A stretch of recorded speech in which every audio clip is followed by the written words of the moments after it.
j'ai vu ce truc-là, je me suis dit c'est pour moi. Il faudra que je sois au départ un jour. On est en train de faire les stats de l'année. J'ai l'impression que tu as fait 6 courses de notre circuit. Je leur dis ouais. Il me dit ah bah ok, t'as le record chez les hommes. Voilà, ça part un peu en sucette. Alors raconte-nous l'histoire. Raconte-nous l'histoire de l'intérieur, comment toi tu l'as vécu. Tu te dis ok tiens, bon, comportement un petit peu bizarre, Curieux. qui donne pas le côté autorisé.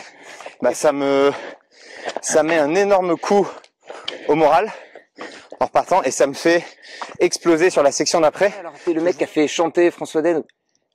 J'ai dit pardon mais c'est un délire quoi. Et là j'écris donc ce que j'avais eu en tête, mais je m'étais un petit peu monté la tête. Et en gros, moi ce que je voulais dire... Salut à tous. Avant de vous laisser profiter de cette vidéo avec Martin Perrier, que je remercie d'ailleurs d'avoir participé, Martin qui va nous raconter comment en 2016-2017 il a commencé l'Ultra Trail de façon rapide mais avec un niveau tout à fait lambda, amateur je dirais, et comment il a réussi avec les années et le travail sans forcément avoir de prédisposition à devenir un coureur top 48 AMB, top 20 TDS et surtout top 3 Tour des Géants. Et bien sûr, il va nous raconter cet imbroglio avec François Daen, toute l'histoire autour de la lettre, de ce qui s'est passé avant, pendant, après. Il va tout nous raconter. Et donc, ce que j'aimerais vous dire avant de commencer cet épisode, c'est que la qualité de l'image va être un petit peu différente des épisodes précédents, pour la simple et bonne raison que Clément, que vous connaissez bien, vidéaste qui me suit depuis les premiers épisodes de la série, n'était pas disponible.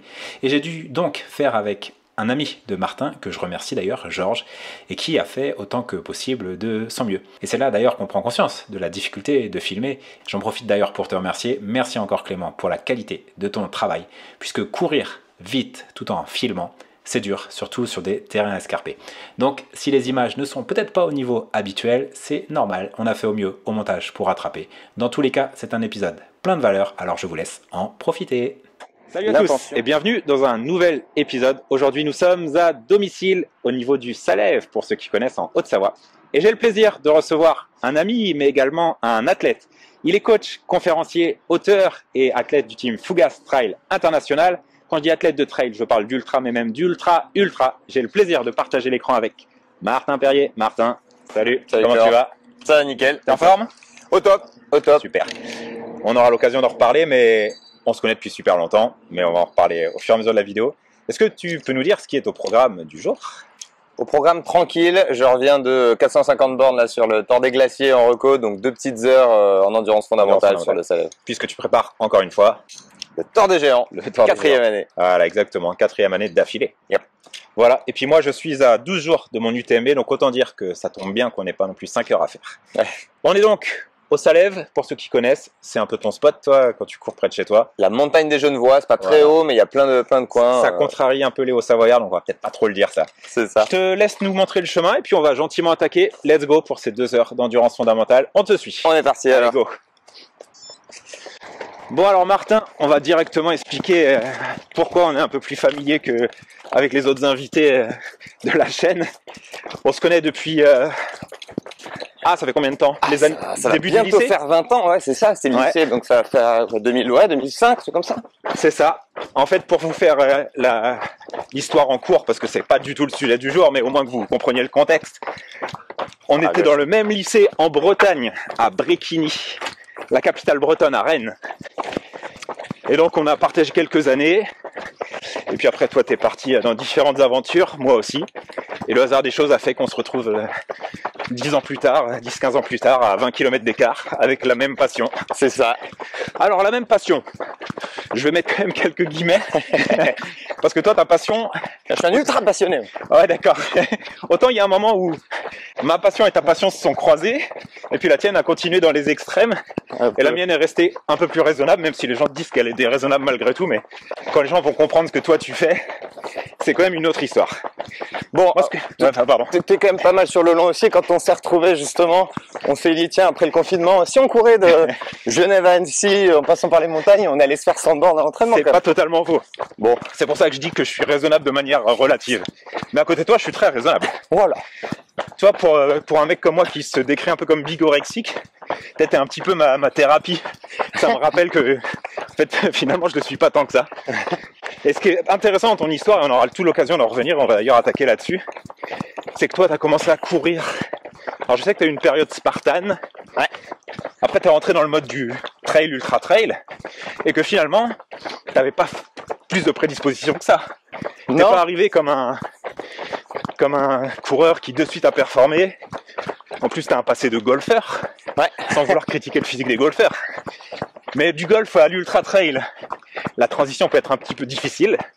Est-ce que tu peux nous raconter comment t'es arrivé, comment tu t'es un peu révélé sur l'ultra trail? Ouais, bien sûr. Nous dater un peu tout ça. Yes. J'ai pas de background en athlé ou quoi que ce soit comme certains. C'est ça. Parce qu'au lycée, on va être honnête, tu faisais pas partie du team des grands sportifs. Non, J'étais dans la masse, quoi. Ouais, voilà. Dans le groupe des sportifs. Toujours aimé le sport, donc Ouais. pas mal de sport de raquettes quand j'étais gamin, un peu de foot, un peu de. Mais oui, rien de trop sérieux, Mhm.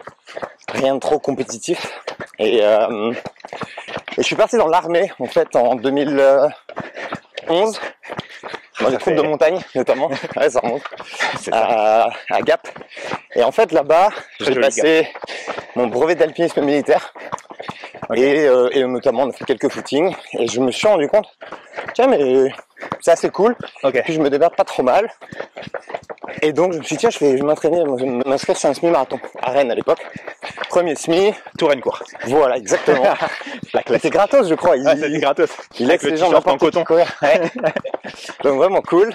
Et derrière, je me dis, mais c'est génial ce truc-là. Donc, le soir même, après la course, je m'inscris pour 2 semis en plus et le marathon de Paris. 6 mois plus tard. Toujours excessif. Voilà. Déjà C'est excessif, en fait. jamais dans la mesure. Et puis donc ça ne vient plus. Je suis parti aux US après, pendant 2 ans, où là, Pour les études, plus. ouais, c'est pour les études. Je faisais une école de commerce en France et donc aux US à ce moment-là. Et puis là-bas, je me mets effectivement à découvrir les Spartans. Et je me dis, mais ça, c'est vraiment génial par rapport à la course qui était un petit peu, un peu monotone. Ouais. Là, tu es non seulement sur du terrain trail, mais en plus, tu es sur des obstacles en tout genre. Et Force, ça, c'est endurance, technique. c'est ça, t'as énormément de trucs. Donc je suis parti là-dessus. Attends, à gauche. Et ben ça j'ai adoré. Et puis j'ai augmenté les distances comme ça en fait. Ok, Donc d'accord. t'avais plusieurs formats, notamment un format ultra qui m'a plu assez vite. Et Ok. voilà, Donc c'est comme ça que tu t'es dit finalement, plus c'est long, mieux ça me plaît. Et me voilà parti dans. Bah c'était nouveau, il y avait une C'est question. Est-ce que je suis capable de faire ça en fait? Ok. Tu vois, au début, il y avait cette idée de, tiens, il y a un 10 kills, ok. J'avais déjà fait un marathon, donc je me dis, bon, bah, on va aller vers le format marathon. Ouais.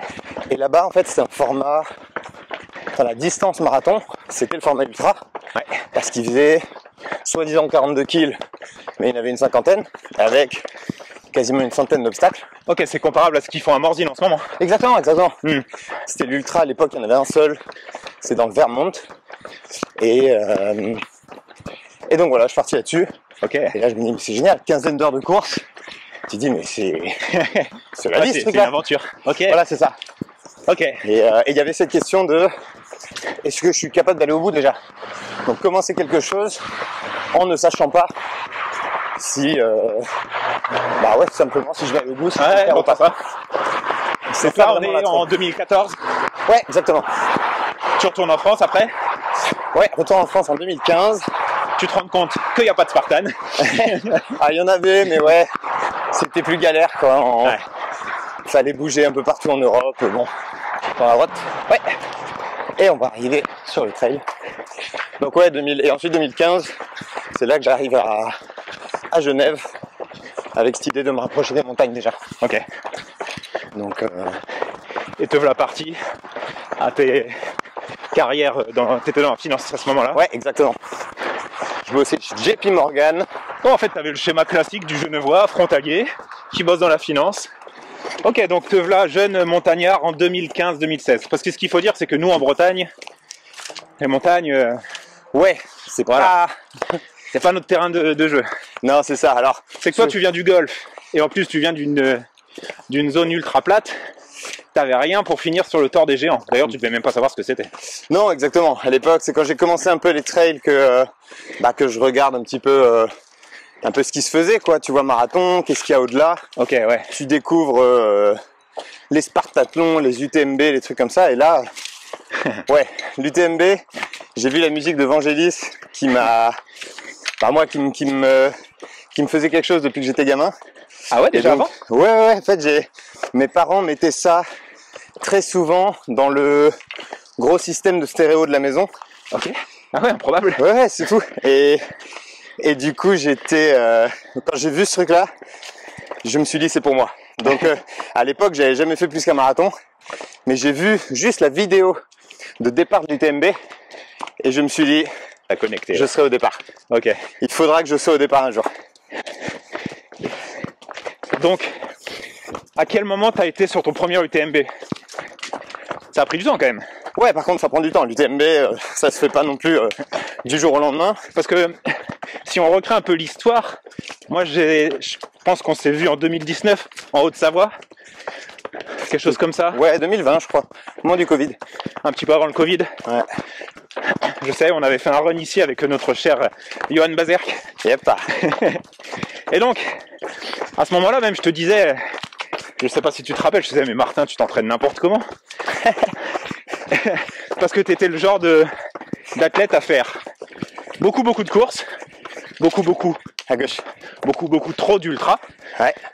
Finalement assez peu d'entraînement, parce que tu faisais tellement de courses que tu pouvais pas t'entraîner. Et finalement, tu as quand même un petit peu changé ta manière de faire depuis. Même si tu en fais quand même beaucoup encore. Ouais, mais c'est exactement ça. En fait, en 2015, j'arrive par là, je commence à faire 1 ou 2 ultras modérés à 50 kills, 50 miles, donc 80 kills. Ouais. Et puis, c'est en 2017, disons fin 2016, je découvre l'Ultra Trail World Tour. Ah ouais. C'était à l'époque, alors ça n'existe plus, mais c'était un groupement de courses de plus de 100 km partout dans le monde où il y avait les meilleures courses. C'était leur championnat du monde, on va dire. Ouais, un petit peu, voilà. Avant l'UTMB World Tour. C'est ça. Et donc, je découvre ça et je me dis, ah ouais, mais ça c'est génial. Ouais. L'année d'après, j'en ai booké 6. Wow. D'ailleurs, en fin d'année, ils me contactent en me disant, mais on est en train de faire les stats de l'année. J'ai l'impression que tu as fait 6 courses de notre circuit. Je leur dis, ouais. Il me dit, ah bah ok, t'as le record chez les hommes. Donc, et c'était tes 6 premiers finalement. C'était, voilà, en gros, début 2017, je fais mon premier 100 kills avec le Hong Kong 100. Et j'enchaîne derrière avec la Transgrande Canaria. Yes. Le Madeira Island Ultra Trail. Ouais, pas facile en plus. Non. Le Lavaredo Ultra Trail. Pas facile non plus. La CCC à Chamonix. Ouais. Et la Diagonale des Fous, premier 100 miles en fin d'année. T'as tout fini? Que j'ai terminé. Les 6? Les 6, ouais. Et c'était, c'est un peu là le saut un peu dans le grand bain.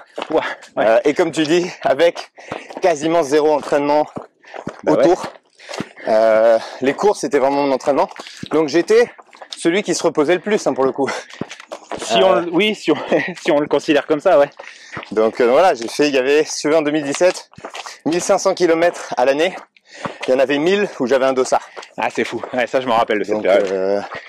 Et pour que les gens aient un peu conscience, c'était quoi ton niveau à l'époque? Parce que tu étais très modeste là.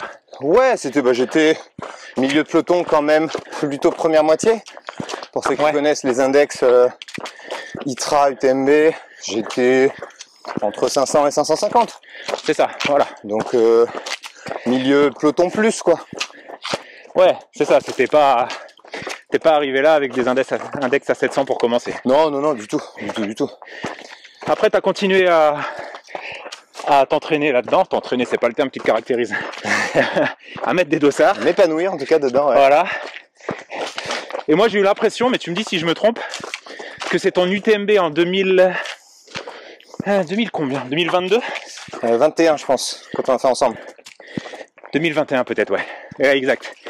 Où là, vraiment, tu t'es dit, ok. Tiens, je t'arrête juste une demi-seconde. On a beau venir faire de la montagne, le golf n'est jamais très loin. Ah, finesse. Donc alors, revenons à cette UTMB 2021. Yes. C'est vrai que toi et moi, on est au départ. Ouais. Alors, pas du tout avec les mêmes prédispositions. Moi, c'est mon premier 100 miles. Et toi, c'est ton... Ouf, ça devait déjà être, je sais pas, 8-9e. Et là, tu as fait vraiment, sur la course la plus dense, tu as fait vraiment une super course. Est-ce que c'est à ce moment-là que tu t'es dit, ok, je suis devenu plus que celui qui fait beaucoup de quantité. Il y a quand même de la qualité maintenant dans mes performances. Ouais. Comment tu l'as vécu cette course? Ouais, c'est un peu vrai. Alors parce que de l'extérieur, même si moi je l'ai vécu qu'a posteriori, parce que j'étais en train de courir, autant dire que j'ai pas suivi le WhatsApp. Ouais. Mais je me rappelle que tu avais mis en place un WhatsApp avec famille, amis. Ouais. Et que tu étais parti, et que tu n'étais pas trop mal, mais pas non plus incroyable, et que la course avançant, bah tu étais quand même vachement mieux, et que chaque descente tu revenais sur des mecs, et puis après, mais quand tu commences à suivre le live trail, on s'aperçoit que tu doubles des casquettes vertes et des mecs connus. Et cette course-là, t'as fini 40e, ouais, pile poil top 40, ouais. Et 40e à un UTMB. Alors, on va toujours dire c'est 2021, il y avait moins d'international, mais après, chaque année a sa vérité. Donc, ouais, c'est ça commençait déjà. T'es 40e. Yes. Et on parle pas du 40e en 2005. Voilà. Dans l'ère moderne, 40e. Et là, t'as quand même, ça changeait. T'étais plus un coureur random. Les mecs autour de toi que t'avais battus, c'était pour la plupart des coureurs qui étaient dans des teams. Ouais, c'est ça, effectivement. Alors j'étais un peu plus sérieux quand même de 2018 à 2020. Chaque année, je me mettais à m'entraîner quand même un petit peu plus. J'ai devenu un petit peu. Voilà, faut pas faire croire que ça tombe non plus du ciel, voilà. Mais c'est vrai que ça restait la passion et puis sans être trop sérieux dans ce côté performance. De l'extérieur, en tout cas, on le voyait pas réellement venir. Ouais. Alors moi, j'avais quand même pour objectif, bien sûr, de bien performer. Donc j'ai fait 26 heures, quelque chose. Mais tu pensais faire 26 heures? Alors je pensais clairement faire sous les 30 heures. Ah, mais il y a un gap. Mais il y a un gap, voilà. Je me disais peut-être autour de 28, quelque chose comme ça. Ok, voilà. Donc même 26h40, tu l'aurais pas affiché officiellement comme ton ambition. Non, pas forcément. Alors bon, c'est comment c'est, hein. Dans un coin de sa tête, on se dit toujours si tout se passe bien, tout ça. Mais et puis c'est surtout, comme tu l'as dit, les gens autour, les autres coureurs avec qui tu t'es à la bagarre en fait dans des courses comme ça. Ça change énormément. Et oui. Et donc ouais, quand je me retrouve à la fin à voir que je remonte, alors moi je cours beaucoup à la ludo si on veut, toute proportion gardée bien sûr. mais c'est vrai que voilà, cette gestion de course ou des gens comme Antoine Guillon par exemple qui ont été vraiment des modèles, des inspirations pour moi, de commencer doucement, de réussir à se retenir quand tu sais que tu passes, je crois que je devais être 250e au Contamine ou à Saint-Gervais. Ouais. Et donc tu te dis, attends, j'ai quand même... d'accepter d'être loin alors que tu sais que tu mériterais mieux, mais... Et t'attends, et en fait, tu ralentis moins que les autres, c'est vraiment ça l'ultra. Ah, toi, d'autant plus que tu as des qualités qui te sont très spécifiques. En plus, oui, si j'essayais de finir, de partir à fond dans le top 50, je pourrais pas. Dans tous les cas, j'exploserais en vol arrivé aux douches. Il faudrait que ça commence par une descente, en fait. Voilà, la limite. Mais c'est vrai qu'en montée, ce qui est vraiment pas mon point fort. Bah, tu l'es mieux maintenant pour te suivre, c'est peut-être pas un point fort encore, mais c'est plus un point faible à la rigueur. Oui, voilà, c'est ça, il devient ça encore une fois avec le travail, avec tout. Non, toi, c'est plus les portions plates qui te font défaut. Ouais, alors là, c'est... Qui te le faisait beaucoup plus encore. Bon, après, je vais de plus en plus sur des courses où il n'y a pas beaucoup de plats, quoi. Oui, d'accord. Oui, donc, oui, tout à fait. Oui, en fait, pour toi, courir à 5,30 maintenant, sur le plat, ça suffit. Ouais, bah, c'est ça. Quand tu es au bout de 150, 200 km et que tu peux effectivement courir à 5,30, 6 minutes. C'est parfait. C'est génial, hein. Donc, ouais. Et après ça, alors, tu as eu une parenthèse aussi dans ces années-là où tu faisais des backyards beaucoup. Ouais. Qui était presque un nouveau concept en France. Hein. Ouais, 2020. Tu l'as pris vraiment à la volée, toi. Ouais. Tu as fait les premiers chronos en 25, 30 heures, 35 heures. Ouais, j'ai jamais fait moins de 30 heures en backyard. Il y a des monstres. Il y a des ultra spécialistes, c'est une compétition à part. J'ai jamais été fan de cette compétition parce que je trouve que c'est plus une compétition à la résistance au sommeil que de la course à pied. Ouais, oui, c'est sûr, c'est pas... Mais ça reste des ovnis, hein. Moi, je les mets plus dans la case un peu des marins qui font des traversées. Ouais, bien sûr. Yes. Aujourd'hui, tu as quand même une image qui est très collée au Tour du Géant. Ouais. Parce que c'est là où tu as fait les meilleurs perfs. Ouais.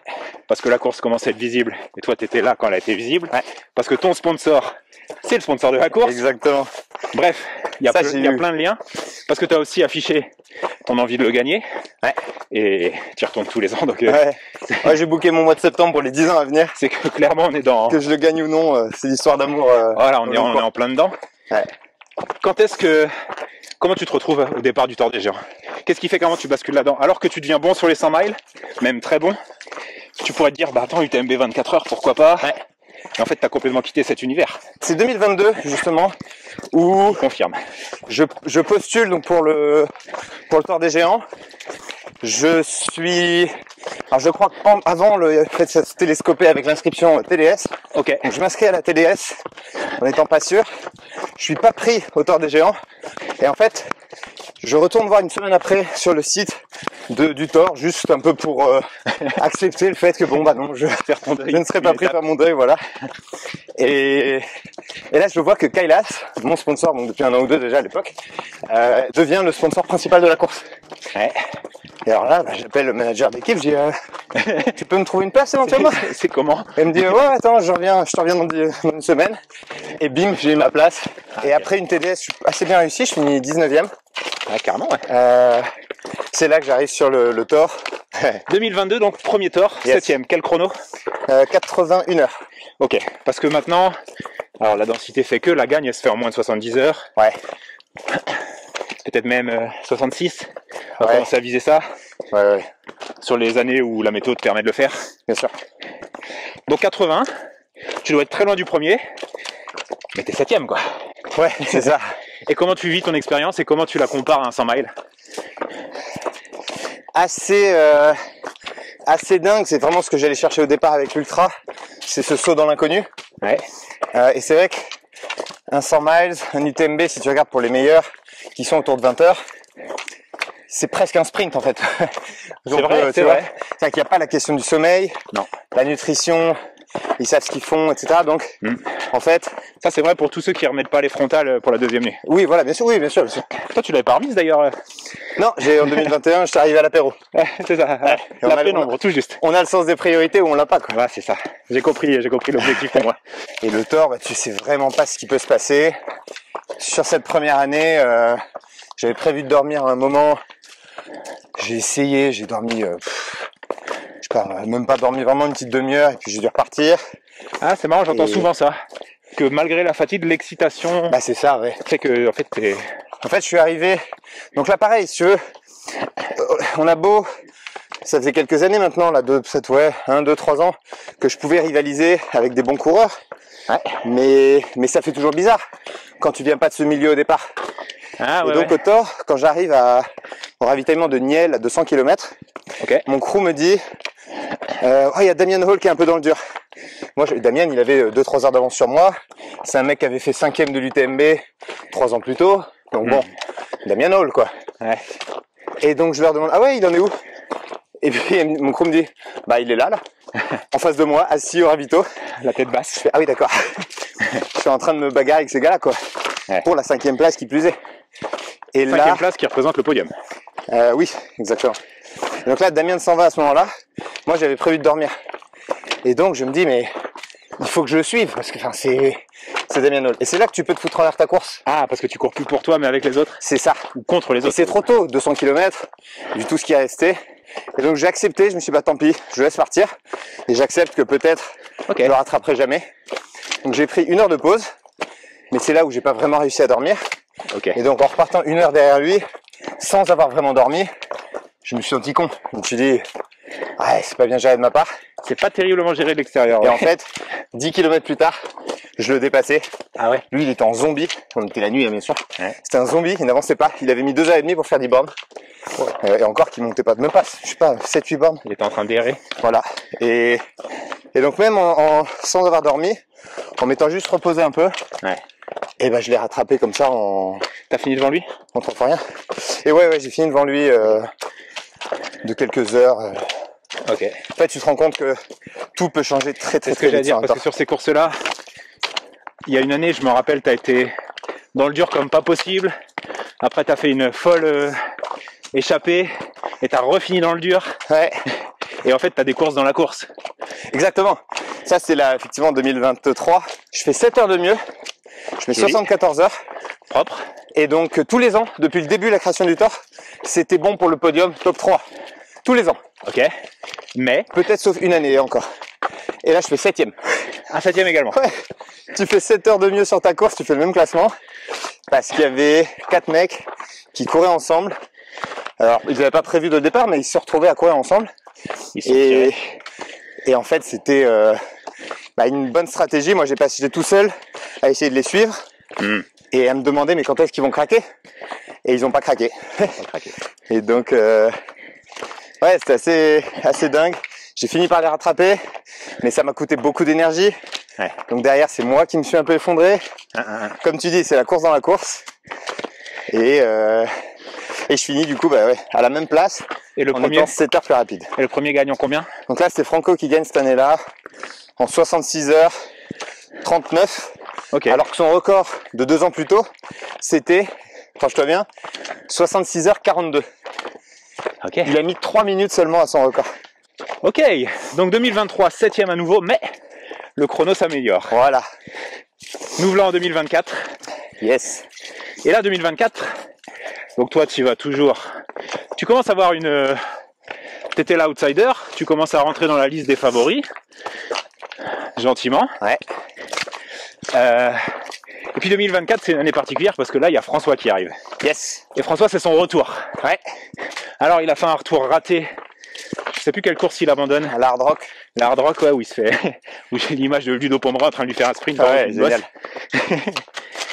Et donc, ça donne beaucoup de hype au Thor. Bien sûr. Toi, quand tu as eu l'annonce de François, tu t'es dit cool, il y a du client et j'ai envie de m'y frotter, ou merde, je viens de perdre une place. Les deux. Parce que quand tu veux être premier, ça peut être un peu emmerdant. Les deux. Les deux? Ouais, j'ai des potes qui m'ont envoyé un message. Oh, t'as vu qu'il y a François Den? Et donc oui, il y avait cette blague, effectivement. Quand t'as un François ou un Kiki qui s'inscrit, bon, bah, on a tous perdu une place. Donc l'arrivée de François, c'est la bonne et la mauvaise nouvelle. Du moins, c'est comme ça que tu le vois au début. Après, tu digères l'info et t'en fais quoi? Ouais, alors moi, surtout bonne nouvelle, honnêtement, parce Ok. que, encore une fois, le fait de perdre une place, on s'en fout, on préfère se battre contre des gars comme ça. Et puis, t'es pas sûr de la perdre. En plus, déjà, on n'est pas sûr. Et puis, moi, c'était, avant tout, moi, je suis devenu à ce moment-là vraiment amoureux du Thor. Donc, tout ce qui peut être bon pour la visibilité de la course, Eh, c'est ça. ça lui donne une certaine crédibilité. Et puis, donc, t'as un mec comme François, t'as un mec comme Benyat Marmissol aussi. Exact, je l'ai pas Extrêmement cité, ouais. fort. Et en fait, bah voilà, moi ce que je me dis, je préfère être dans une course avec ces gars-là. Tant pis, peut-être que je gagnerai pas cette année, peut-être que si, pas grave. Mais voilà, ça donne une vraie légitimité à la course et puis à la bagarre quoi. C'est vraiment fun. C'est pour ça qu'on est là quoi.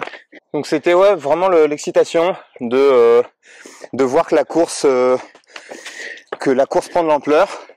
Ok. Et ça devient ça devient vraiment fun quoi, sans que ça devienne l'UTMB parce que c'est tellement niche quand même le fait de Bien faire des 350 bornes. Pour Mais, l'instant. Voilà. Mais non, c'était vraiment excitant. Ok. Cette visibilité, finalement, elle va ruisseler sur toi et tous les participants qui font des performances. Ouais, alors c'est un peu après. Pour le coup, le Thor, effectivement, la différence avec un UTMB, 200 miles ou autre, c'est que personne n'est là pour la visibilité. Justement, on vient faire cette course. Moi, le fait que ça gagne un petit peu en crédibilité, que les gens découvrent, c'est super. Mais si ça doit devenir comme l'UTMB, non merci. Ok. L'idée, c'est qu'on vient ici justement pour avoir un peu d'intimité, pour être tout seul dans la montagne pendant 20 heures, 30 heures, 40 heures.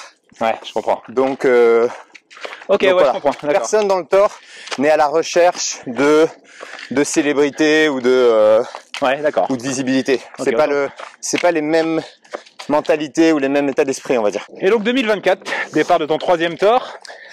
Tu as un chrono à 77 heures. Toujours 7e place. Meilleure place. Ouais. C'est quoi l'idée en partant? Alors, tu veux faire le mieux possible, tu voudrais la gagner. Mais soyons honnêtes, si les mecs devant font 63 heures, tu sais que tu vas pas les faire cette année. Tu vises quoi? Alors oui et non, honnêtement, Ouais. l'année dernière, j'avais gagné, donc j'étais passé de 81 heures à 74. Ouais. Et le 74, je sais que j'avais encore une bonne marge de manœuvre D'accord. et de progression. Et donc honnêtement, l'année dernière, mon objectif clairement affiché était de passer sous les 70 heures. Donc retrancher encore 7 heures. 4. J'étais à 74 là. Pardon. Ok. Ouais. Et au fond de moi, c'est de me dire pourquoi pas me rapprocher du record de Franco. Donc le 66 heures, je savais même qu'il était En danger cette année. Il est en danger, je sais pas, mais en tout cas, c'est pas déconnant, tu vois. Si tout se passe bien, la course parfaite. Alors Ok. c'est rare une course parfaite sur un 300 bornes, Ouais. mais c'était potentiellement accessible. Et voir où est-ce que ça mène en classement. C'est ça.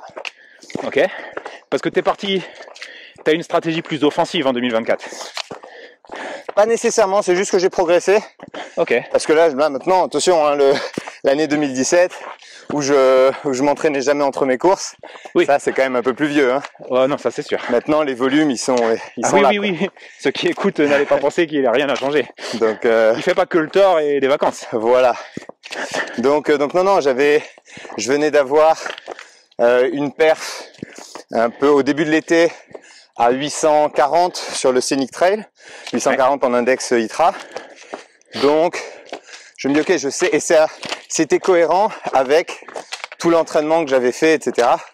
Donc voilà, j'arrive là en me disant, je vais pas partir de manière plus offensive, je garde mon rythme en contrôle, mais c'est logique qu'il soit un peu plus rapide, quoi. Ouais.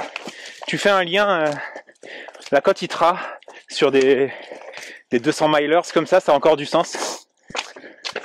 Ouais, alors il y a quand même une base physique, c'est-à-dire que Ok. le fitness compte forcément. On verra jamais quelqu'un gagner l'UTMB si en étant à moins de 850 ou. Ah, sur un UTMB, alors là 100%, il n'y a aucun doute là-dessus. Et c'est vrai aussi sur un 200 miles, il faut quand même être capable de monter vite, de descendre vite, etc. Ouais, Par ok. contre, effectivement, c'est un peu plus à nuancer, Ouais. parce qu'il y a une partie vraiment d'endurance physique. Disons que je regarde l'expérience des gars sur ces formats-là. Ouais, voilà, moi ça voulait dire que je progressais. Voilà. Et donc, la capacité à gérer le sommeil, la nutrition, la gestion de ton effort, tout ça, L'expérience. Ça, je l'avais toujours. donc ça c'est comme l'année d'avant, qui m'a permis d'avoir 74 heures. Mais je sais que physiquement, je suis meilleur. Donc, tu te dis, voilà, il y a un delta intéressant. Je devrais pouvoir tomber sous les 70 heures. Yes. Encore une fois, si je fais une bonne course. Ouais. Et si les conditions sont correctes. Ok. Donc c'était l'ambition. Yes. Raconte-nous 2024. Parce que les gens ont suivi la course. Il y a eu des milliers de péripéties. Ouais, on peut le dire. Certaines t'ont concerné, d'autres non, mais certaines, une plus que les autres. Bien sûr. Raconte-nous ta course. Que les gens ils se mettent un petit peu dans ta tête. Ouais. On n'a pas envie de se mettre dans tes jambes parce que ça va pas être agréable. Non, clairement. Raconte-nous. Ouais, bah sur 2024, je garde effectivement cette même stratégie de pas partir trop vite, qui fait que je suis au premier col, peut-être en 30e position. Ah, un peu mieux quand même. Un peu mieux, voilà, on est plus 100e, mais 25-30, quand tu sais que tu vises la première place, tu te dis, waouh, je suis un peu en retard, quoi. Ouais. Mais après, ça va très vite, c'est-à-dire que dès la première base de vie, au bout de 50 bornes, là, Bonjour. là j'étais rentré dans le top 10. Ça y est, la course commence. Et la course commence, effectivement. Et encore, même pas vraiment. Elle commence Est-ce plus. que François et Beignat, eux, étaient partis avec la tête au départ? Alors pareil, c'est-à-dire que, tu vois, tu demandais au niveau les différences de niveau. Ouais. François et Beignat, ils sont pas partis à fond. Mais physiquement, ils sont quand même au-dessus du lot. Donc oui, ils étaient devant. Ils étaient devant, ouais. Beignat était devant assez vite. Ouais, est-ce que eux représentent leur rythme ultra, leur permet Ouais, d'être c'est devant? ça. On était chacun à notre rythme confortable. Ouais. Sauf qu'ils avaient déjà 15-20 minutes d'avance sur moi, quoi, après quelques heures. Ok, ouais, ok. Ce qui est normal. Ce qui est normal. Ok, donc top 10, Donc, km 50, Voilà. tout va bien. Kilomètre 100, top 5, non, peut-être même 3 ou 4, je crois. Yes. La course avance. Donc là, kilomètre 100, t'as globalement... T'es à 20 heures de course. Ouais, c'est ça. On est un petit peu Parce que t'as une partie qui est technique là. moins. On est à 16-17 heures de course, je crois, Ok. à la deuxième base de vie. Parce que ce qu'il faut savoir, c'est que le Thor, c'est des successions de parties peu techniques et des longues traversées très techniques et des passages en haute altitude. Et en fait, il faut être assez polyvalent finalement. C'est ça. En fait, il y a la trace. J'invite ceux qui connaissent pas à aller voir parce que elle est juste magnifique et incroyablement logique. C'est-à-dire qu'on fait tout le tour de la vallée d'Aoste, Ouais. par le sud, puis on revient par le nord. Et en fait, c'est quasiment des lignes droites, au sud puis au nord, pour traverser la vallée. Toute la course, tu montes à 2007-2008, et tu redescends à 1005. Donc j'ai tendance à dire, en comparaison, la plus longue montée sur l'UTMB, c'est le col du Bonhomme, qui fait à peu près 1100 mètres, mais elle est coupée au milieu. Ouais. Donc il y a 1 km de plat au milieu, donc ça va. Donc la plus longue montée non-stop, on va dire, doit faire à peu près 800 mètres. Sur le Thor, c'est limite le grand col ferré. Ouais, voilà, il y a 700-800, bon. Sur le Thor, on a 12 montées de plus de 1300 mètres d'un coup. Ouais, et il y a un 2000 à un moment, non? Et il y a un 2000, effectivement, pour monter au refuge Koda, enfin c'est... Et en même temps, quand tu as 25 000 à prendre, c'est ça, il faut bien y aller, hein. Il faut bien les mettre quelque part. Ouais, c'est ça. Et chaque montée, moi j'ai tendance à dire que chaque montée, c'est vraiment une aventure.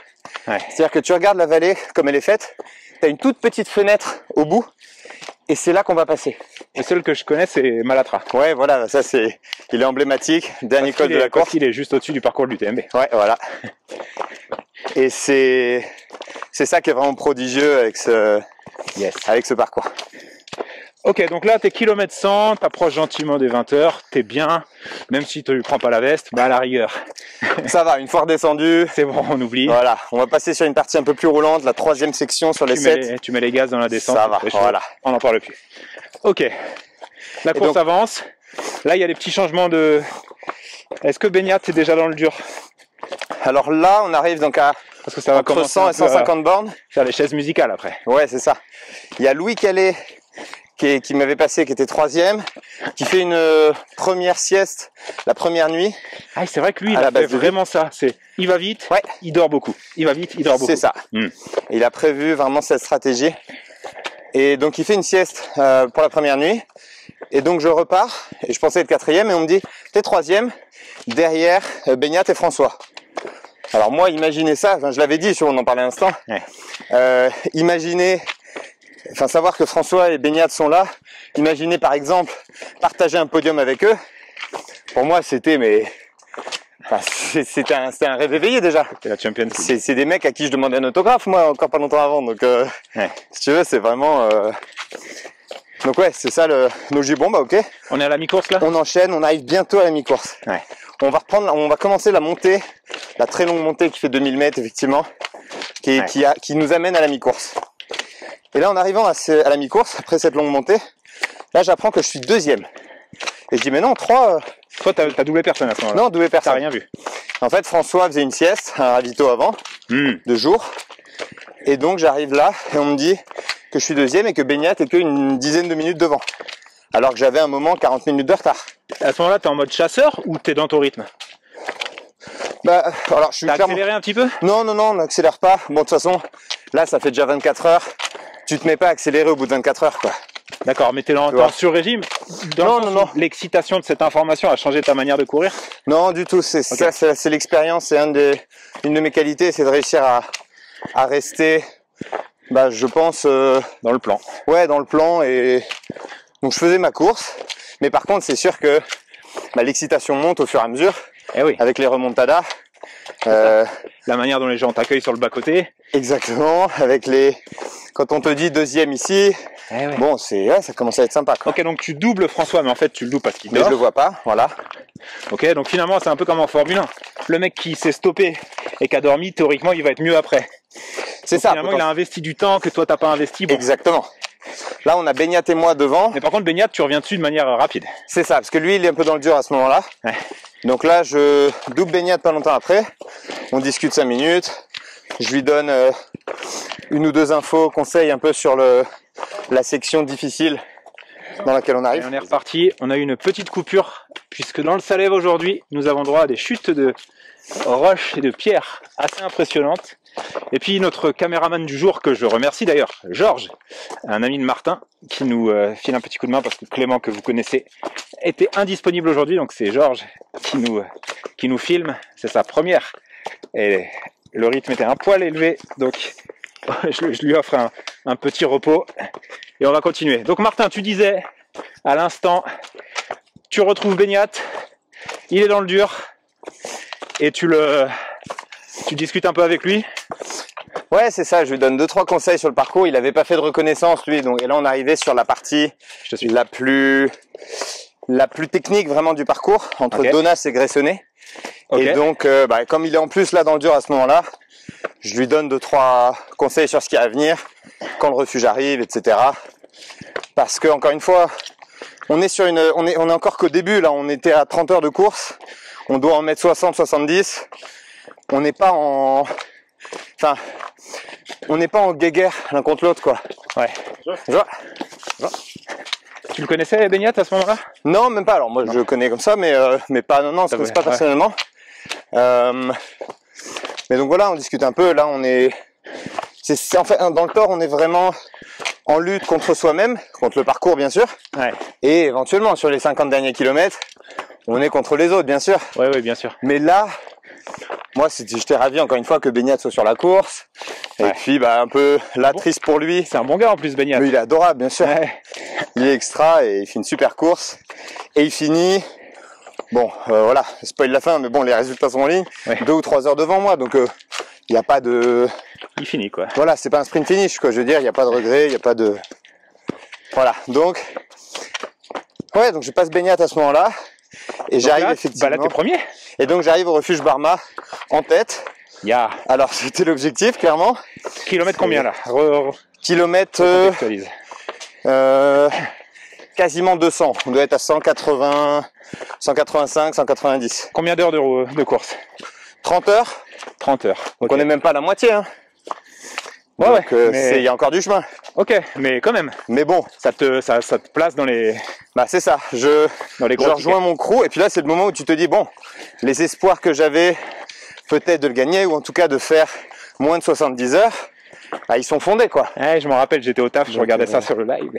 Je disais, là tu te dis... Là maintenant, t'as la pancarte, faut assumer. C'est ça, c'est le moment où tout ce qui était un rêve un petit peu... fantaisiste.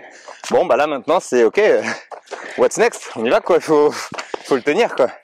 Quand on est premier sur le Tour, ça te coupe les jambes ou au contraire tu voles?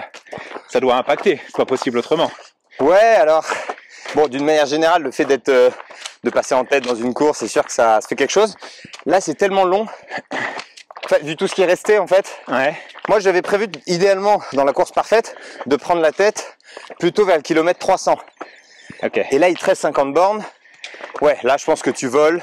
Ouais. Tu donnes tout et tu peux serrer les dents. Et il t'arrive, à rien. Bon. Mais là, il restait 200 bornes, quoi, quasiment. Ok. Donc tu pars pas en sprint. Hein. Mais d'un côté, t'avais pas d'autre option, t'avais pas resté avec Beignat. Non, c'est ça. Donc François était loin derrière à ce moment-là, parce que lui, il avait dormi, donc il devait avancer à un bon rythme derrière. Ouais, il avait pas dormi énormément, mais il était pas très loin. Il était 20 minutes. François et Louis. Ouais, entre 10 et 20 minutes.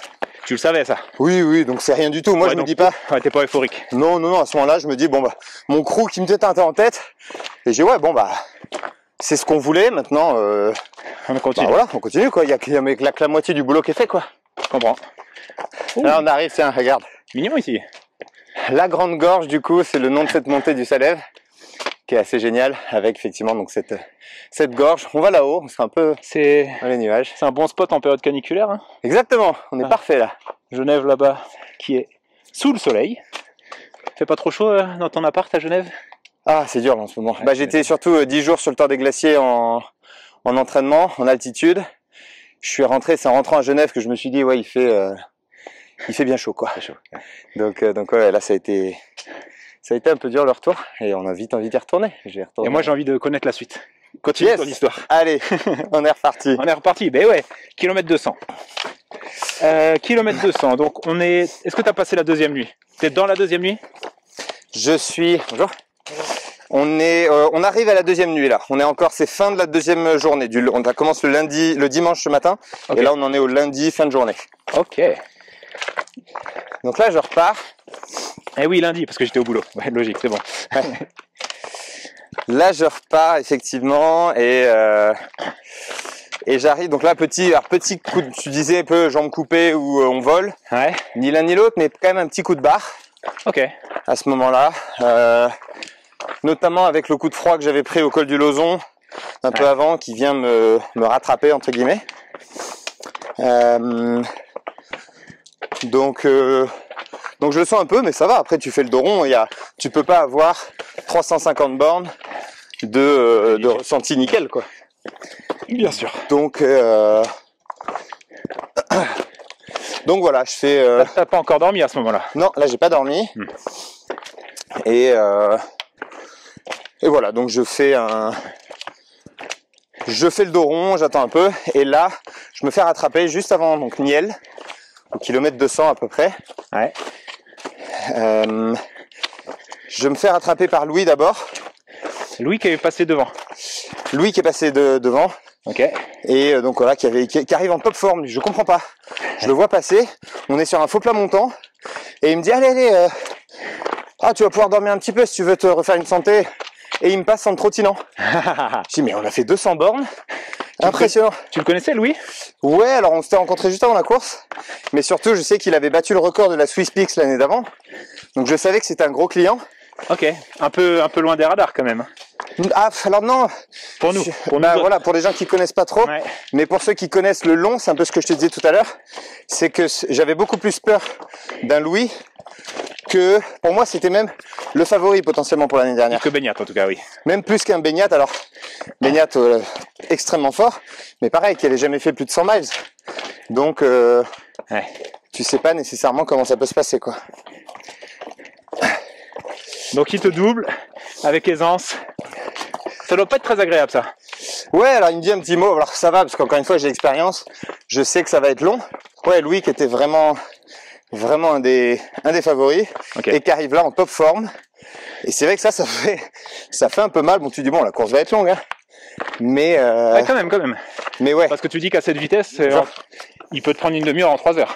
Ben c'est ça, quasiment. Alors que moi je ralentissais pas. Enfin, j'étais. Ouais. Bon. Il a dû vite s'échapper devant toi. Ouais, bah là on est arrivé au ravito, donc on s'est retrouvé au ravito. Il est arrivé que 3 minutes avant, donc. C'était pas une forme de bluff de sa part? Non, enfin, je peut-être lui demander, mais non, je pense pas. Juste, c'est un très bon gestionnaire, donc il sait exactement ce qu'il fait en termes de rythme.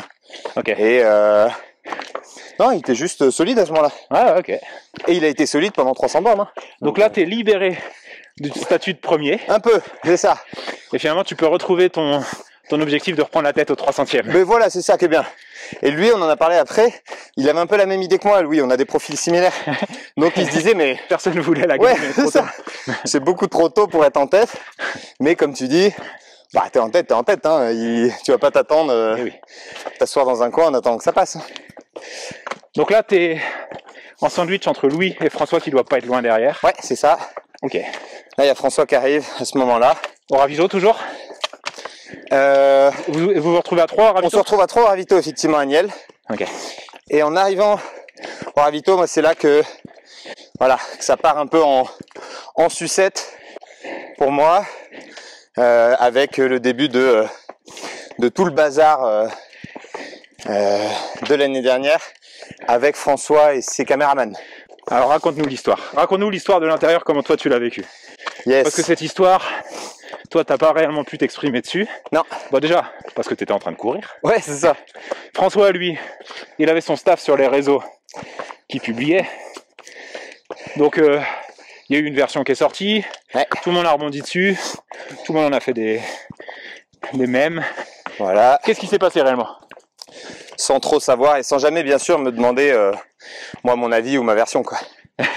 Bah, Donc, c'est ça. Parce qu'après c'est moins marrant. bah oui, c'est ça. C'est un peu comme Carlos Ghosn et le Japon. Bah exactement. Quand tu vois qu'il y a qu'il y a de la nuance et que c'est plus sympa d'avoir moins une histoire croustillant. méchant contre gentil.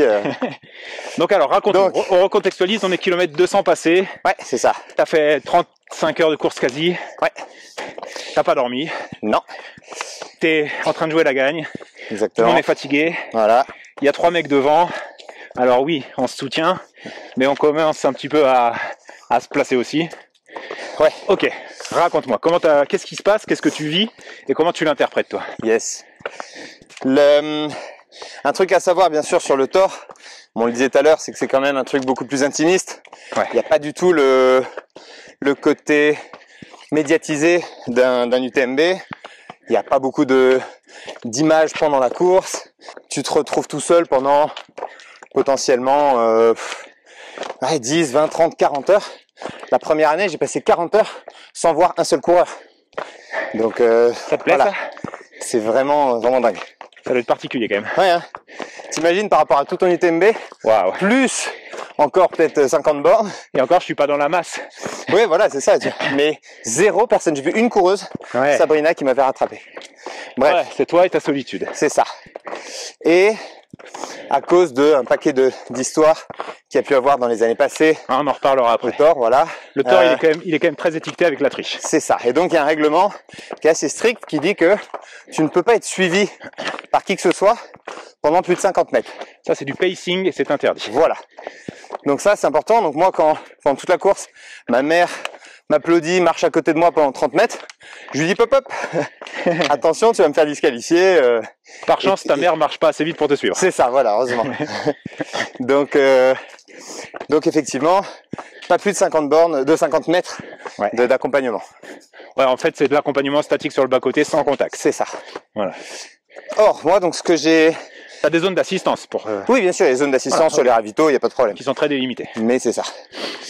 Ensuite, moi, ce que j'avais vu pendant toute la partie de course où j'étais tout près de François, juste avant ou juste après, Ouais. c'était alors des gens qui filmaient, notamment Alexis Bert qui était là avec sa caméra, Ouais. grosse caméra, tu vois, il était pas en tenue de running.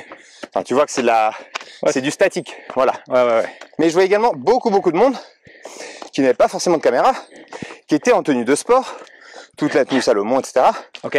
et qui l'attendait au bord du chemin, à plein d'endroits différents en fait. Ça, rapidement au début de la course, tu l'as vu. Ouais, alors pas au tout début parce qu'il n'y a pas de monde, Oui. mais après, pendant toute cette partie vers les 150-200 km, tous les 5-10 bornes, il y a des gens qui attendent, qui sont dans l'équipe de François, etc. Ok. Bon, alors, un peu surprenant quand même. Et puis en voyant ça avec Louis, il me confirme, parce que lui a couru pas mal avec, c'est les gars qui courent avec lui, qui ont des fois des caméras, des fois pas des caméras, mais bref, que François est accompagné très souvent en fait. Et moi c'est ce que j'ai vu en arrivant au ravito, parce que je vois des frontales arriver, plusieurs frontales arriver, donc il y en a 3. En arrivant au ravito, il y en a 2 qui s'éteignent, et il y en a une qui continue. Ok. Donc tu te dis, ok, tiens, bon, comportement un petit peu bizarre, Curieux. qui donne pas le côté autorisé. Et pendant ce temps, il y a d'autres personnes de l'équipe qui sont en train de monter sur l'avant, que j'ai croisé, enfin bref. Et donc, là, je me dis, mais en fait, il y a un accompagnement tout le long par des gens qui sont...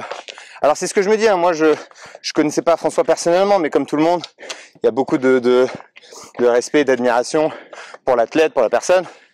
Donc je me dis, mais il y a aucune... j'ai jamais moi imaginé une envie d'enfreindre les règles. Ouais. Mais bon, il y a quelque chose, peut-être par maladresse, je sais pas, mais il y a quelque chose qui doit se passer. Mhm. Parce que je me dis ça doit être des caméramans, etc. Mais qui filment pas souvent, en tout cas pas tout le temps. Ouais, potentiellement, les Et mecs qui ont les puis- drones et tout. Ouais, tu peux imaginer, bon.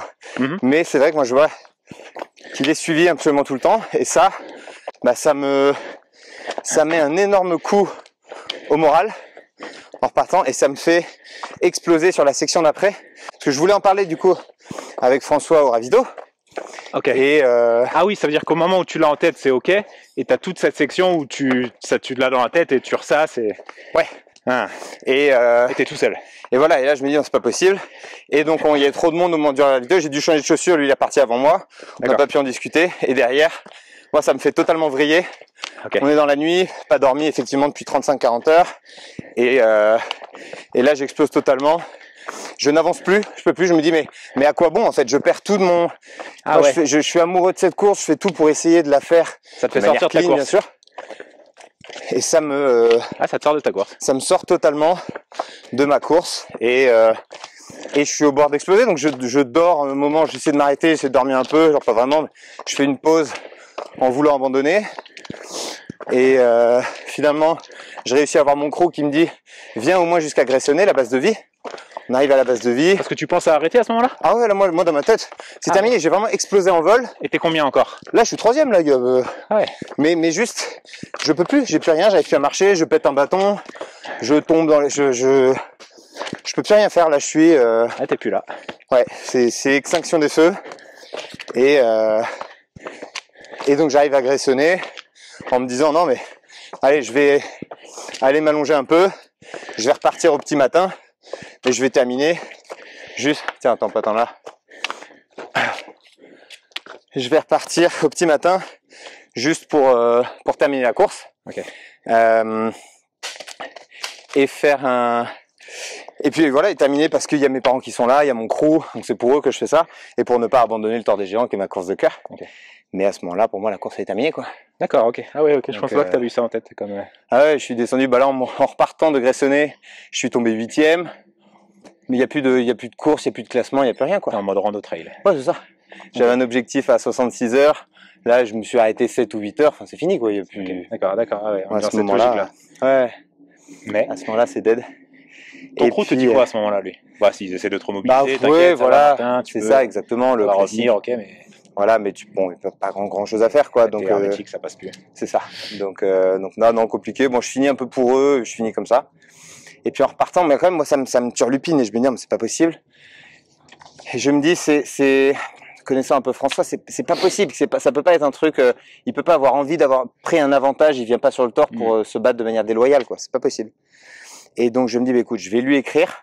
C'est le seul moyen que j'avais, je passe son numéro de téléphone, on est en pleine course. Ouais. Et donc je dois lui écrire un truc. Et puis là, à ce moment-là, t'es loin derrière lui. Ah oui, je suis loin, c'est pas pour moi que je fais ça. Là, ma course elle est finie. Tu peux plus le rattraper. Moi maintenant je suis en balade, donc donc il y a plus moyen de rattraper. C'est même plus la question. C'est vraiment juste, là je pense à la course, je pense à Beignat qui est en train de remonter, je pense à Louis Calais qui est devant, je pense tout ça. Donc à ce moment-là, je me dis, bah, que faut que je lui écrive un truc parce que il doit pas se rendre compte en fait. Et donc moi, mon idée, au moment où je lui écris quelque chose, encore une fois, je m'arrête dans ma course pour écrire un truc, c'est lunaire, tu vois. C'est vraiment plus la course. Mais peu importe. Moi, j'avais ce côté, j'avais vraiment cette intégrité de me dire, bah, le plus important, c'est de respecter la course, qui a quand même été, il y a eu un paquet de scandales un peu sur cette course dans les années. Donc l'objectif, c'est vraiment juste ça, c'est de me dire, mais je dois faire ce qui me semble être juste, en fait. Ok. Tu réfléchis à ce que tu écris en amont ou tu prends le papier et tu sors ce que tu as... Non, bah c'est un peu ça le souci, c'est que je réfléchis dans mon tête, je me dis ah tiens, je vais faire ça. Oui, mais là il va me dire ça, donc je commence à partir dans des suppositions pas possibles. Ouais. Attends, donc sans contre-avis pour tes ben, c'est ça, il y a personne d'autre qui cadre le truc et donc j'arrive ah tiens, moi je vais écrire ça. Bon. Bonjour. Et donc ouais, j'écris donc non, je fais ça et je m'arrête au prochain ravito et là j'écris donc ce que j'avais eu en tête, mais je m'étais un petit peu monté la tête. Et en gros, moi ce que je voulais dire, l'intention de base, elle était bonne. Elle était de dire... Rappelle-nous ce que tu as écrit. Donc alors justement, ce que moi, ce que je veux écrire, parce que c'est toujours pareil, c'est entre les deux, j'ai écrit, c'est assez long, mine de rien. Mais en fait, ce que je veux écrire, moi, c'est... écoute, voilà, François, je sais que t'es accompagné pas mal, peut-être des caméramans, mais bon, qu'on pas trop caméra, bon, je sais pas trop. En gros, je me doute qu'il n'y a pas de mauvaise volonté, mais c'est pas les règles du tort, quoi. En gros, clairement, c'est pas juste, c'est pas fair. Et donc, on peut pas... voilà, je vais devoir faire une réclamation parce que j'avais reçu des images, des photos, etc. Donc des vidéos, je dois faire une réclamation. Et mais j'ai pas envie moi de nuire à ton image. C'est le dernier truc que je voulais pour le tort, pour ça. Et donc en gros, je lui écris en disant bah écoute, si tu te rends compte, ce que je voulais dire, tu te rends compte que c'est une boulette, bah tu peux toujours arrêter ta course. Ok. Et puis bah du coup je fais pas de réclamation, rien, moi je fais pas ça, c'est pas un truc personnel, etc. Okay. Et puis tu peux revenir l'année prochaine et puis courir vraiment dans les règles avec nous, etc. En gros moi ça c'est ce que je voulais dire. Ouais. Après tu rajoutes une couche de manque de lucidité, tu vois, j'ai réfléchi dans ma tête. Le syndrome du SMS aussi, l'interprétation de celui qui le lit. C'est ça. Et puis eux qui reçoivent, qui me connaissent pas. Fallait faire un smiley clin d'œil. Ouais, mais c'est ça. Ça aurait été un texto, j'aurais dû faire ça, tu vois. Et le problème c'est que moi je pense écrire un truc qui ressemble à ça. Dans les faits, j'ai écrit, c'était très maladroit, ça s'est retrouvé plus virulent sûrement, etc. Ouais, ça donnait un côté un peu plus, je t'ordonne de le faire. Bah alors ça, c'est ce que eux ils ont ressenti. Moi, c'est pas forcément du tout comme ça. Non, ça pouvait s'interpréter comme ça. Dire. Ouais, bien sûr. Et donc, problème, c'est comme tu dis, syndrome du SMS. Derrière, il y a toute l'équipe qui reçoit ça, l'équipe de François, qui me connaît pas. La personne te connaît. Qui dit mais qu'est-ce que c'est que ce mec? Eh oui. Et donc ils l'ont interprété de la pire des façons possibles. Ouais, on veut te faire chanter. Et donc voilà, et ensuite ils ont pris 3 ou 4 mots qui étaient même pas vraiment les miens et ils ont mis ça sur les réseaux. Et donc ils ont transformé de là ce que moi je voulais dire, qui était encore une fois, c'était très maladroit, mais ils ont transformé en je veux que tu abandonnes et sinon je te balance et je nuis à ton image, quoi. Exact. Alors que moi je voulais dire justement, j'ai pas envie de faire quoi que ce soit qui puisse nuire à ton image. Donc, on s'est retrouvé avec un truc. Moi, je t'aime pas au courant, mais je fais ma course. C'est ça, c'est que toi. Moi, je fais ma course. Moi, je termine. Le fait de le faire, ça te soulage, ça te ouais. Au moins, je me suis dit, j'ai fait ce que j'avais à faire. T'as au Et, moins été dans l'action et tu t'es dit au moins j'ai voilà. pas. C'est ça.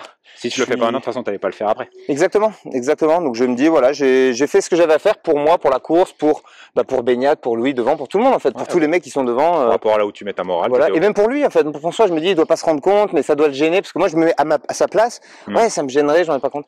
Et en fait, ouais, entre ça et puis les problèmes d'interprétation. Je me retrouve avec un temps que toi tu retournes à la vraie vie. Ouais, ça déjà explosé, c'était c'est ça.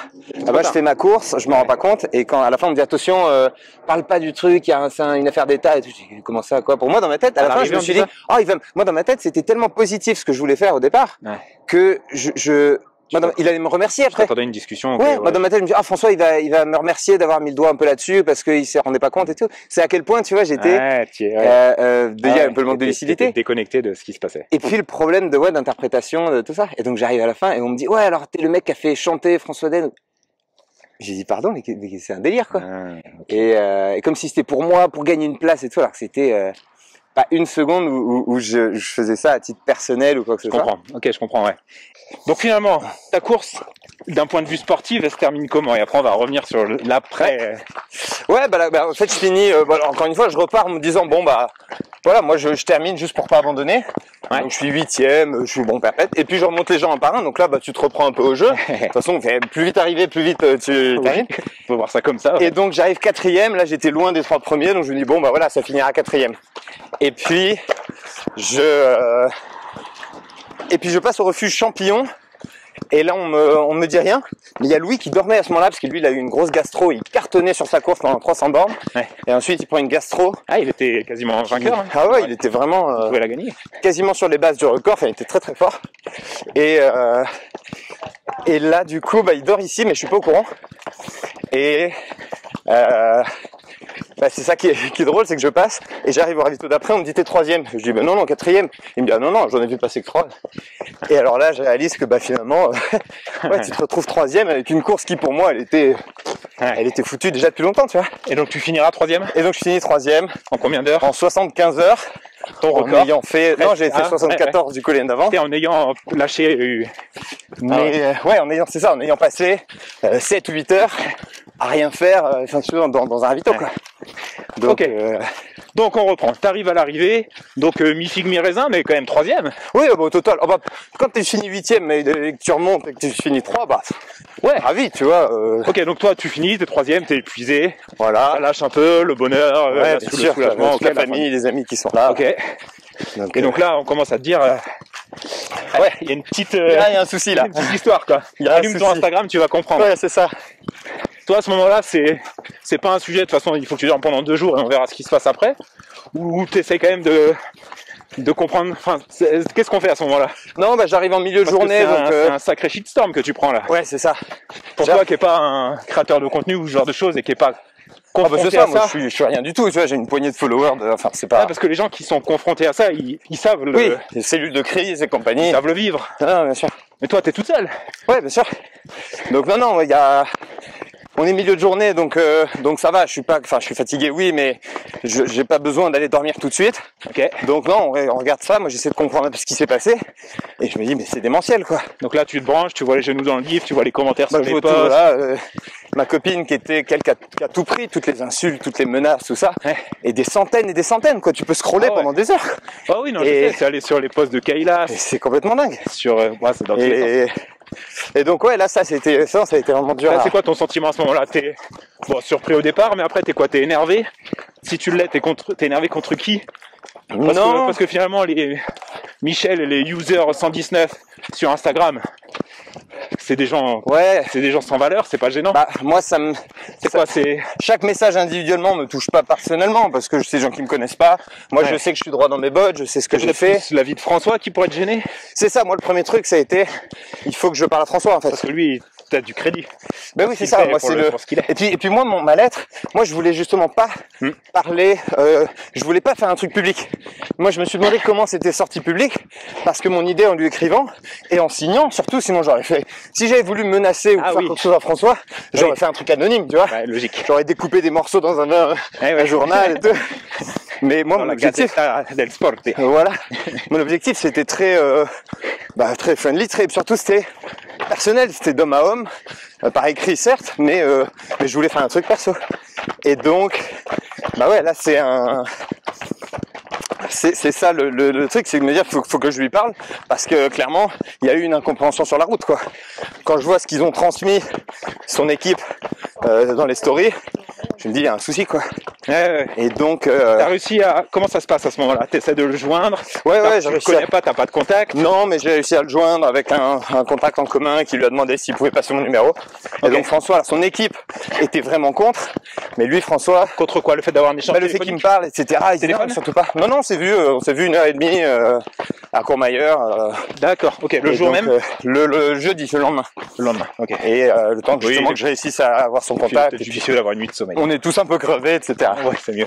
Et lui, lui, il est dans quel esprit? Parce que dans le film qui est sorti il y a pas très longtemps, il écrit un peu la même chose que toi. Le fait de recevoir ça, il a plus envie. Là, il exprime en mode, en fait, j'ai plus, voilà, je suis plus en accord avec ma pratique, j'ai plus envie d'être là et c'est ça. Comme toi. Et moi, c'est un peu ce que j'avais en tête, c'est que je savais que c'était, j'imaginais en tout cas, je me suis dit, c'est quelqu'un qui a vraiment le même état d'esprit, qui est et qui fait pas ça pour essayer d'avoir un avantage ou quoi que ce soit. Donc oui, lui, on était vraiment alignés. C'est ça qui était terrible en fait, c'est qu'on était vraiment alignés, on avait la même vision des choses sur la forme. Et en fait, sur le fond, c'est la forme qui a fait. Ouais, sur le compte, voilà, et sur la forme, on s'est pas compris. Et puis et ouais, donc non, mais quand on s'est vu, ça s'est très bien passé. Genre, moi, c'était vraiment plus de dire au contraire, c'était. Tu défends le ouais, moi, c'était pour le tort, c'était pour le. Non, moi, je suis d'accord. Et la règle, pour moi, c'est quelque chose d'essentiel. Et que la règle s'applique à tous. Et d'ailleurs, Kylian en parlait l'autre fois avec les ravitaillements. Ouais, bien sûr. La règle, c'est la règle. Exactement. Et la règle, c'est. Peu importe ton statut. C'est ça. Même si toi, t'es du bon côté, tu pourrais aussi profiter de cette règle. Parce que toi aussi, tu pourrais avoir ce côté, me dire, tiens, Clément, tu veux pas venir me filmer sur le tort? Ouais, c'est ça, voilà. Viens, on fait 150 bornes ensemble quand c'est un peu dur. Ouais, c'est ça, je prends la caméra. J'ai prévu de faire 66 épisodes d'1 heure pour une série. Ah, mais voilà, après. Et en fait, la réalité, c'est celle-là. Ouais. Ok, bah c'est cool. Et moi, je vais te donner mon avis de l'extérieur. Ouais. Parce que moi, tu sais, je côtoie beaucoup de trailers aussi à Annecy. Et donc, quand le truc est arrivé, tout le monde a fait « Ah putain, mais regardez, il y a un gars, il veut que François abandonne, mais c'est n'importe quoi, ils sont prêts à tout pour gratter une place. » Ouais. Je leur dis « Mais les gars, vous avez pas compris. » Ils ont pas trop compris d'ailleurs pourquoi j'étais pas dans leur sens, moi qui suis d'une nature plutôt à taquiner aussi. Je leur dis non, mais la différence c'est que moi je le connais et je comprends l'idée et en fait c'est plus complexe que ça et j'ai essayé un petit peu de trouver un entre-deux. Ils m'ont dit mais et ça c'est vraiment la chose je pense qui t'a fait défaut et que les gens ont beaucoup relayé quand ils en parlaient entre eux, c'est mais qu'est-ce qu'il fout son staff? Ouais, c'est que toi t'es cramé, toi t'es pas objectif, donc en fait toi c'est pas à toi qu'il faut demander de la cohérence de réflexion. C'est normal, tu peux pas. Mais ton staff, lui, oui. Du moins, c'était les discours que les gens avaient. Je leur dis déjà, son staff, c'est pas le staff Salomon. C'est ça, j'ai pas de staff en fait. C'est cool avec elle. Voilà, tu dis ton staff tout le temps, mais c'est plus c'est ça. Une private joke, c'est pas un staff. Non, bien sûr, c'est le crew, mais je parle même pas de. Ouais. Et ta copine, en fait, elle vit l'aventure tout autant que toi. Ouais. Donc elle aussi, elle est. Et il s'est passé un truc con, c'est que j'ai dit, donc c'est mon père qui a transmis la lettre, etc. Et moi, ce que j'aurais dit à mes parents, c'est, vous n'êtes pas obligés de la lire. Parce que je voulais pas qu'ils se retrouvent à devoir expliquer quelque chose, machin. Mais ce qu'eux, ils ont compris, c'est, je veux pas que vous la lisiez. Alors, pas du tout ce que je disais non plus, tu vois. Du coup, ils sont, non, on va respecter, on la lit pas. Alors, s'ils avaient lu, mes parents, ils auraient vu, ils auraient fait, non, mais attends, c'est pas possible. On connaît, parce qu'ils me connaissent, on sait son intention, donc clairement, c'est pas négatif. Mais là, ça va être mal interprété, c'est mort. Donc, ils auraient jamais donné le truc. Le problème, c'est qu'ils ont compris que je voulais pas que je la lise. Bref, il y a une espèce d'enchaînement de confusion, d'embroglio, qui fait que, bah ouais, il y a personne qui a été là un peu filet de sécurité. De l'extérieur, c'est ce qu'on s'est dit. Que quelqu'un aurait dû en fait juste prendre la main et dire la main sur l'épaule en mode Martin, là tu pars en couille. Si t'as quelque chose à lui dire, bah écoute, voilà son numéro de téléphone, tu l'appelles. Cette lettre-là, tu l'enverras pas, ou pas sous cette forme-là. Ouais, c'est ça. Point, il continue quoi. Et moi j'aurais eu besoin de ça et pour ça que j'ai dit à mes parents, et j'aurais dû leur demander même explicitement, mais là après 50 heures de course de machin, il n'y a pas de culpabilité pour aucun, mais non, donc ça je pense que ça t'a fait défaut. La manière dont tu l'as abordé sur Instagram après était, je pense, judicieuse d'avoir laissé un peu le truc se calmer et quelques jours à distance, juste un mot simple, une excuse. J'explique au moins ma version. Après, il y en a qui forme d'excuses parce que les gens en fait. Auprès de François, oui, parce que alors j'ai pas mis un truc public, mais il n'empêche que c'est devenu public. Alors c'est eux qui l'ont un petit peu, mais voilà, c'est des accusations qui ont été mal interprétées. Et ça a été beaucoup mieux soutenu d'ailleurs sur Instagram, même si Instagram c'est pas le juge de paix, mais Ouais, bien sûr. Non, mais quand même ça a été bien pris. Ouais, bien, tout à fait. Donc, Et je pense là où ça a manqué, c'était peut-être dans la manière dont François a communiqué par la suite. Ouais, François ou son équipe, parce que je sais pas encore à quel point qui gère son réseau. J'ai du mal à imaginer François faire ses stories et tout ça, donc je pense qu'il y a des community managers derrière, mais il a aussi la main dessus. Bon, bref, je maîtrise pas le sujet, mais il aurait peut-être fallu une photo de vous en train de discuter et juste, ok. Ouais, bien sûr. Après, bon, tout est réglé, on se retrouvera sur une ligne de départ à la prochaine. Et en gros, on arrête cette histoire. Ouais. Ce qu'ils n'ont pas non plus réellement fait dans le film. Non, bah Après, le film, c'était du pain béni ton histoire. Ah bah c'est ça. Ça rend le truc super croustillant, donc ils n'allaient pas ne pas en parler, ne pas rebondir dessus, donc ils l'ont fait. Et à la fin, tout à la fin, un peu comme un Marvel où tu as une petite scène à la fin du générique, un petit truc.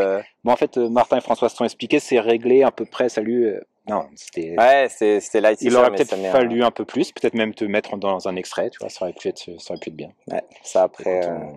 Mais voilà, en tout cas, c'est sûr que moi c'était le. Bah ouais, ce qui a fait mal, c'est ce côté incompréhension entre. Si ça avait été, c'est le mec qui se bat pour faire respecter les règles, d'accord. Le problème, c'est que ça a été vu comme c'est le mec qui veut faire, tu vois, menacer ou faire du chantage à quelqu'un. Et en gros, j'essaie de me battre par intégrité et je passe pour l'inverse. Et ça, c'est dur d'accepter entre guillemets, quoi. Et tu penses que tu seras accueilli sous quelle forme cette année? Déjà, il y a moins de grosses têtes d'affiches, plus mainstream. Ouais. Donc, ce sera peut-être un peu moins en lumière que l'année dernière. Ouais. Mais toi, t'as quand même cette étiquette qui a un petit peu diminué quand même, mais qui va peut-être ressurgir. Tu penses que ça va se... Bah écoute, qu'est-ce que tu imagines toi? Ouais, moi je suis vraiment excité à l'idée d'y retourner cette année, quoi qu'il arrive. C'est la course, encore une fois, la course de cœur. Bon, après, je peux pas contrôler ce que pensent les gens, ce que font les gens. Donc moi, je sais que je suis. Non, bah il y aura sûrement des gens qui vont toujours, tu vois, qui vont pas aimer. Il y a je reçois toujours, même régulièrement, des petits messages ici et là. On les voit passer. Ça arrive. Après. Moi, je suis droit dans mes bottes. Je sais ce que je voulu faire. Je sais qui je suis, comment je cours, mon intégrité. Donc voilà, moi j'ai hâte d'y retourner. Et puis, ça reste 2024 malgré tout ton meilleur souvenir de Thor, parce que c'est ton meilleur classement. Ouais, c'est pas ton meilleur chrono, mais ton meilleur classement est vraiment meilleur largement. Ouais. Alors, meilleur et le pire justement pour tout ce qui s'est passé. Il y a quand même, puis à la fin, tu fais une remontée, donc qui rend la troisième place agréable. Et puis t'es derrière les deux. Bah j'avais dit moi si je pouvais faire un podium à un moment avec François avec Beignat, ce serait incroyable. Et bingo, je me retrouve là-dessus. Donc ton meilleur souvenir? Donc ouais, il y a clairement le meilleur. Il y a le meilleur et le pire l'année dernière. Donc attendant cette année pour incroyable. Pour faire un peu mieux quoi. Ok. Et là tu es au départ dans 3 semaines. Yes. La vidéo sera en ligne théoriquement le week-end de l'UTMB à la louche, je pense. Donc tu seras 10 jours de semaine de ta course. Donc on la suivra et l'objectif, j'imagine, si tu visais moins de 70 heures l'année dernière, il est toujours là. C'est ça, clairement. C'est ça. Là, il y a eu la confirmation l'année dernière que j'étais capable de le faire parce que je fais 75 heures avec 7-8 heures de pause si on veut. Donc je sais que le 66-67. Qui sont les têtes d'affiche cette année? Donc il y a Louis qui revient bien sûr, il y a Victor Richard qui est très très fort. Victor Richard, il a gagné toutes les grosses courses des Alpes, PTL, Eiger 250, Crossing Switzerland, Swiss Peaks, etc. Franco Collet bien sûr qui est le quadruple vainqueur du Thor. Toujours là. Voilà, et puis d'autres experts, John Kelly, des experts les classiques du très long. Donc donc tu as toujours un beau plateau et il va falloir se battre avec eux. Absolument. Excellent. Absolument. Où est-ce que nous sommes, Martin? Nous sommes sur la gare supérieure, on a commencé à la gare inférieure du téléphérique. Là, on est sur la gare supérieure du téléphérique du Salève qui a été reconstruite il y a pas très longtemps. Excellent. Et voilà, donc là, on a depuis le bas, il y a 650 mètres de descente qui nous reste, sauf si tu préfères descendre en téléphérique, mais je pense pas. Toi, tu habites là-bas. Et donc, Genève, en plein petit quartier, par là-bas, exactement. Petite banlieue bourgeoise. Yes. De cette jolie ville. Absolument. Très sympa. Donc la montagne, effectivement, en Haute-Savoie, on est vraiment en France, mais la montagne des Genevois, c'est ça, son surnom, parce que c'est la plus près effectivement de Genève. Donc tous les trailers de Genève qui s'entraînent ici. C'est ça. J'étais en train de chercher le stade du Tour du Monde. Stade du bout du monde qui va être juste là. Ok. Et tu vois juste. derrière l'arbre. Ouais, exactement. Spot. Ah oui, je le vois là. Ok. Ouais. Spot classique des coureurs genevois. Ouais.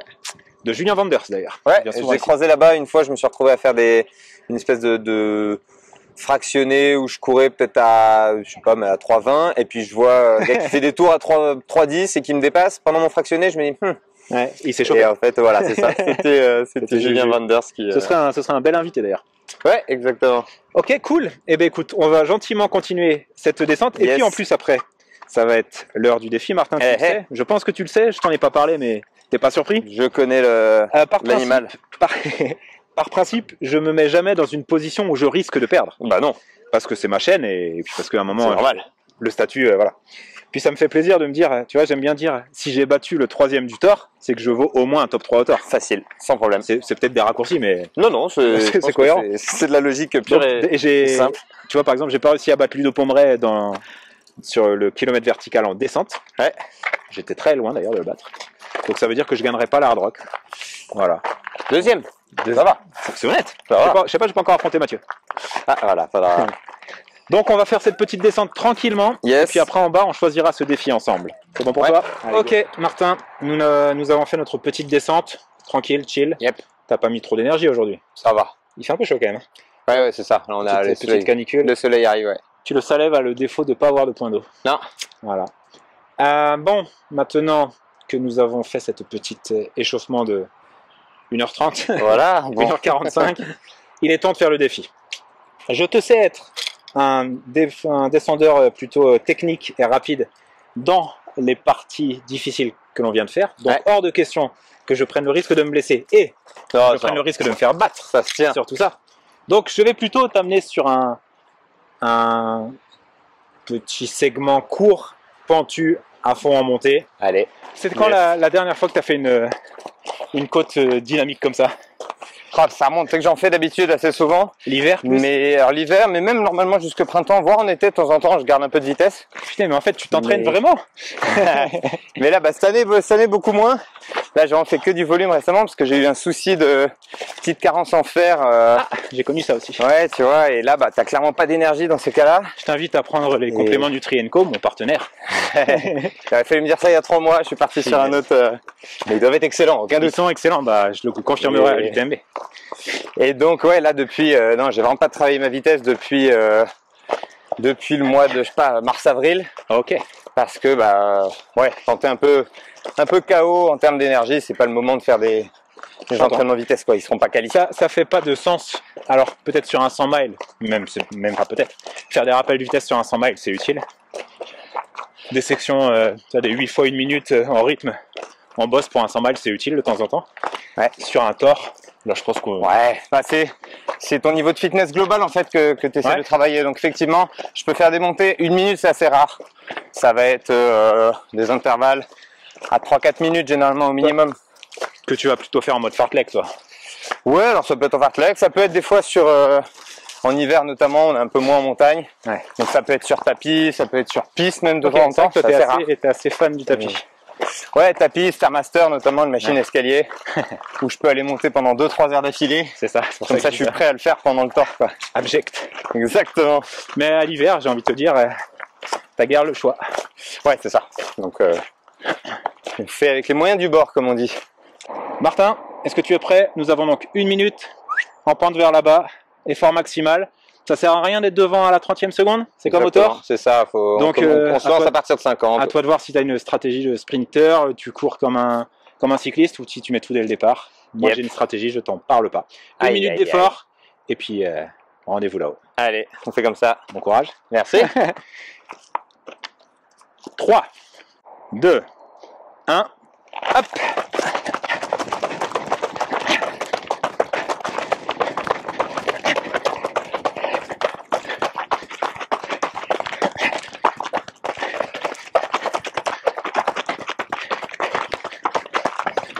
Plus que 100 heures. Ah ok, comme ça, tu me fais à l'intérieur, t'essayes de me battre dans ma propre vidéo, Martin?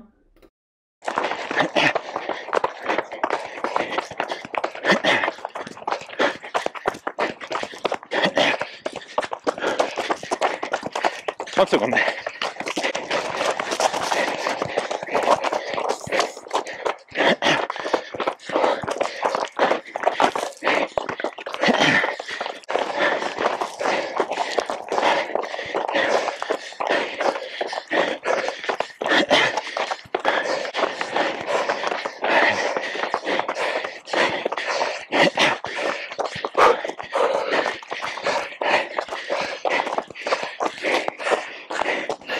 Ah, t'es prêt pour l'UTMB. Ah. Oh my. ressenti? Ouais, C'était dur. j'ai plus qu'à tenir ce rythme pendant 66 heures. Là, ça fera 40 heures au torse. Ça. Ah ouais, là, il y a des... Il va falloir pisser dans le bocal après. Là. Parfait. Belle montée, Martin. Comment tu t'es senti? Ma foi, ça fait du bien de vider un petit peu la tuyauterie de temps en temps. Moi, j'ai l'impression que ça la remplit plus que ça la vide. Ah, ça fait longtemps. Cool. J'avais pas poussé comme ça, mais c'est ça qu'on aime aussi. Merci en tout cas de t'être prêté au jeu. Merci à toi, c'était top. C'était cool. Pour ceux qui veulent te suivre, où est-ce qu'on va? Martin Perrier, sur Insta, Strava, LinkedIn, tout le bazar. Ok. Donc ouais, je suis Ok. assez présent partout. On aura 1000 occasions, une fois que tu auras fait ton tour, de se revoir pour que tu nous parles de ton bouquin et de ce que tu fais autour. Yes. Parce que c'est super intéressant, mais il aurait fallu une sortie très longue pour Ouais, ça. c'est ça. Donc on va gentiment retourner. Merci à vous d'avoir suivi cet épisode. En tout cas, Martin, on te souhaite le meilleur pour ta course. Merci, à toi aussi, bonne UTMB. Vas-y, madame. Et madame. Et on souhaite une bonne randonnée à madame. Exactement. Et puis on se dit à très vite. Yes. Suivez Martin, moins de 70, c'est l'objectif annoncé. On va voir ça. De toute façon, tu seras encore les autres années. Ouais, je serai là pendant 10 ans, donc Voilà, disons. y a pas de problème. À très vite. Ciao.